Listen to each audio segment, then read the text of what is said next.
Well, this competition is all or nothing because when you play a tie, you are in or you are out, and we want to be in the semi-finals, and we know how important the game is for us. But in terms of getting into the Champions League for next season, I think you'll admit now that getting in via the Premier League is probably gone. Till it's mathematically possible, you have to fight, and there is no other way to do it. We have to be realistic where we are in the league, and it's extremely difficult, but mathematically possible, so you have to stick to that. And how much are you relying on Pierre-Emerick Aubameyang? Again, you got a bit of criticism from pundits and critics after the performance against Liverpool at the weekend. We rely on every player in the squad to give their best, to be the maximum, and perform on the pitch at the level that is required at this club. Thanks, Mikel. Thank you. Gary at Sky. Yeah, thanks, Dan. Hello, Mikel. Thanks for your time. Could I just get your thoughts on a couple of the injury situations, particularly Kieran? The bulletin we get is 4 to 6 weeks, hopefully back in training. So that's getting quite tight, isn't it, in the worst scenario for playing again this season? Yes, we have to make sure first that he doesn't need any surgery, which it doesn't look like it. And if that's the case, the time frame will be around what you said, Gary. So it could have been worse because the action looks quite scary, but he's feeling better and the damage is not that bad. So at the end of the day, it's not the bad news that maybe we could wait for after the game. So for such an important player, assuming you don't make, well, let's not assume you don't, unless you make the Europa League final, would you put caution first and maybe say it's unlikely he would play again this season? I don't know. We're going to have to go day by day, see how Kieran is feeling, how Danny is reacting. And when we get close to playing time and training with the team, and depending where we are and how he's feeling, we'll make that decision. And obviously you think he'll be okay for the Euros for all our Scottish friends watching? Again, it would depend how things evolve in the next few weeks. Obviously, he's so keen to play for us before the end of the season. And obviously, he's extremely keen to represent his country in the Euros. And another doubt, Martin Odegaard, what's his chances for tomorrow? Again, we will assess him today, how he's feeling. He's been carrying an injury for the last 2 or 3 days since he got injured with the national team. We have a few of them for the last game when we play Liverpool as well. So it will be today, the day probably when we see where everybody is at and who is available for tomorrow.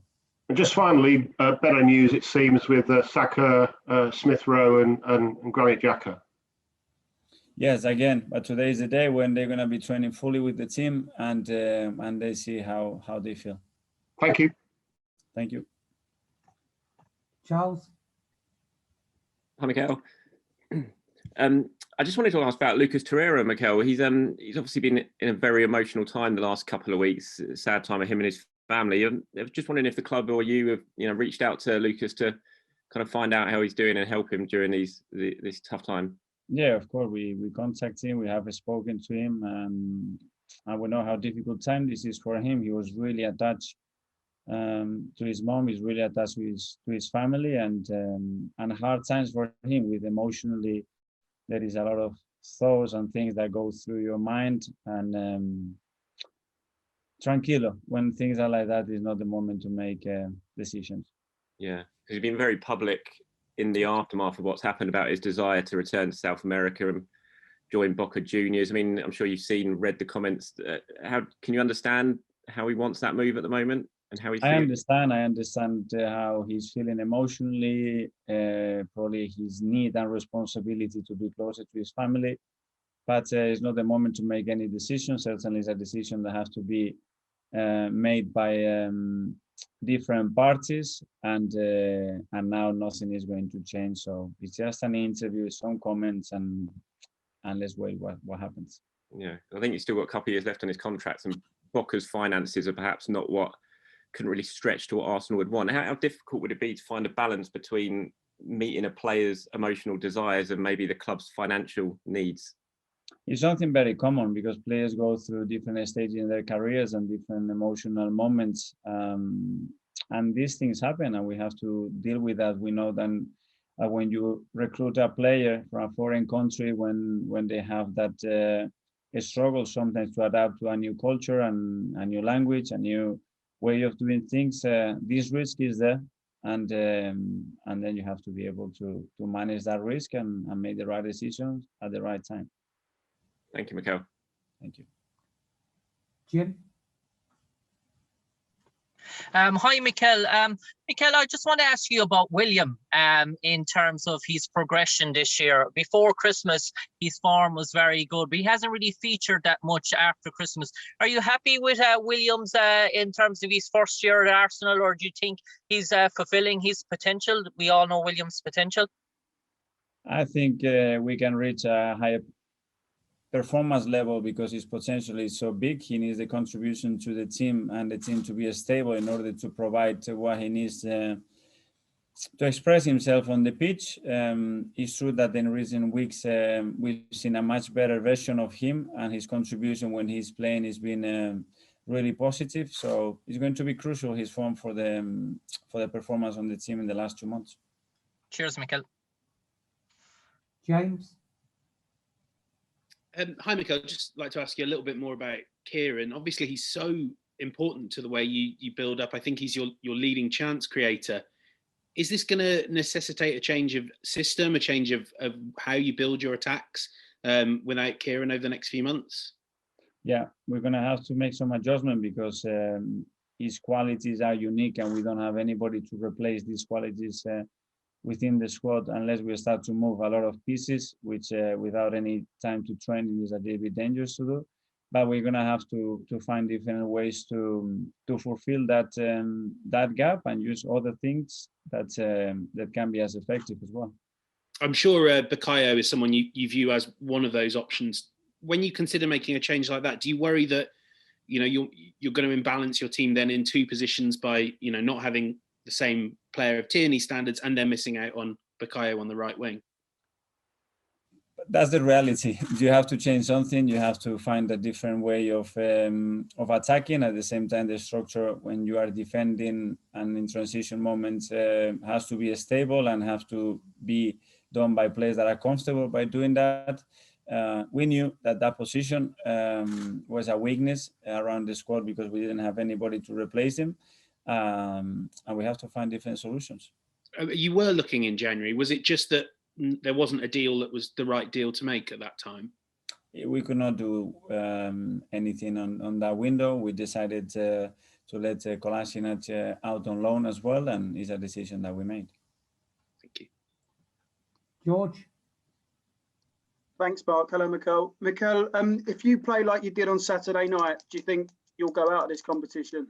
I know it's 2 legs, but I don't want to think that we're going to play the way we did. Every game is completely different. I want to think that we can play at the level that we play against other opponents this year, and then we'll have a great chance to be in the next round.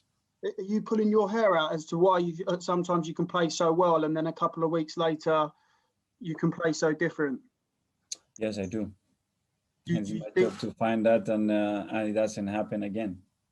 Gary Neville and Jamie Carragher were very critical about some of your players on Monday night. Gary Neville said it looked like there's possibly a little mafia forming. I just wondered what your response was to that. No response. I think we have to respect every opinion, and when there is criticized coming after the way we play against Liverpool, we have to take it on the chin because it's fully deserved any critique that we get with the way that we played. So it's not time to respond. It's time to talk on the pitch and show what we can do, which when we are at full gas is a lot. And your captain Aubameyang, does he need to start putting in better performances? I think the whole team and myself have to put a better performance than we did the other day against Liverpool, that's for sure. And you're confident you'll make it through to the next round? We have a really difficult opponent. If you see how they come into that position, they completely merit that. They've done it in a really specific way and really efficient way, and it will be a challenge, that's for sure. Okay, thank you. Good luck. Thank you. Simon? Hi, Mikel. Just one from me. You spoke about systems there.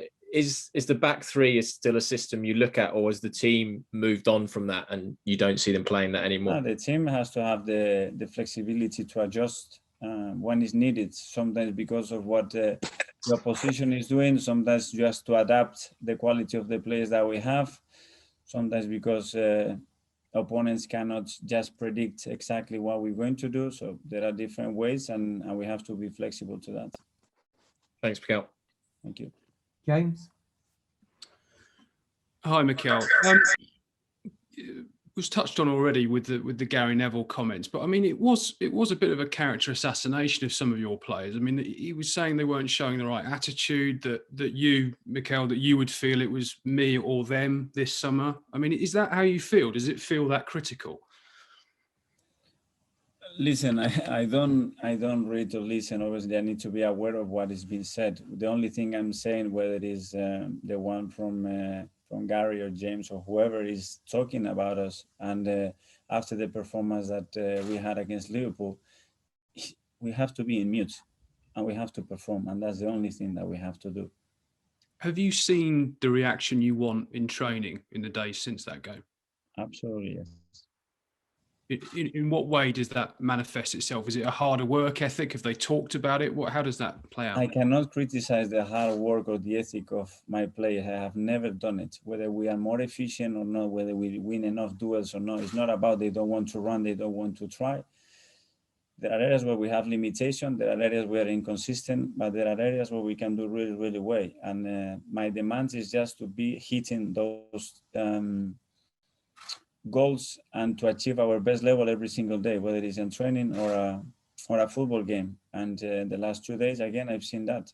And I didn't see anything different. That's what it was, a big shock on the system, what happened against Liverpool, because of the trend that we showed since December. But probably it's part of the journey. And sometimes a big punch slap on the face is a good thing to go back to reality. Thank you. We'll come to our Czech colleagues in a moment, but Matthew? Hi, Mikel. Hi. Hi. I'm just wondering what the areas you think the players need to improve are in terms of their performances. Again, going back to the performance the other day, is every single area we have to do it much better. Then, yeah, I cannot discuss here the specific things that we need to do better. What we need to do is pick up results, pick up the best possible performance, because that's going to allow us to get the result that we want. That's all I'm interested for in the next 6-7 weeks. Thanks. Thank you. So we'll just go to our